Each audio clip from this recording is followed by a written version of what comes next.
Another type of automated vehicle does parcel delivery.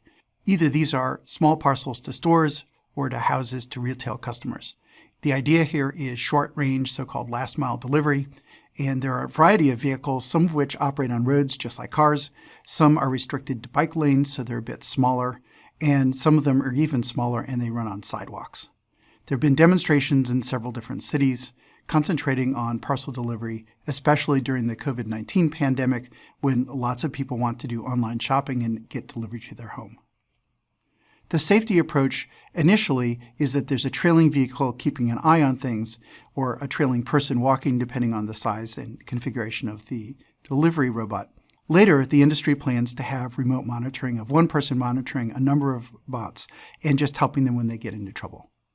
For many of these bots, there's an implicit safety argument that it's small, it doesn't have much energy, doesn't have much mass, and therefore can do limited damage. However, the bigger bots are basically a small car, and therefore have more potential safety issues if they hit something.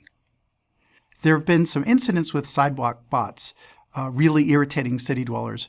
In one case, a sidewalk bot blocked a wheelchair ramp, so it parked itself on a wheelchair ramp waiting for the light to turn, but there was a wheelchair user in the intersection who was trapped in the intersection when the light changed.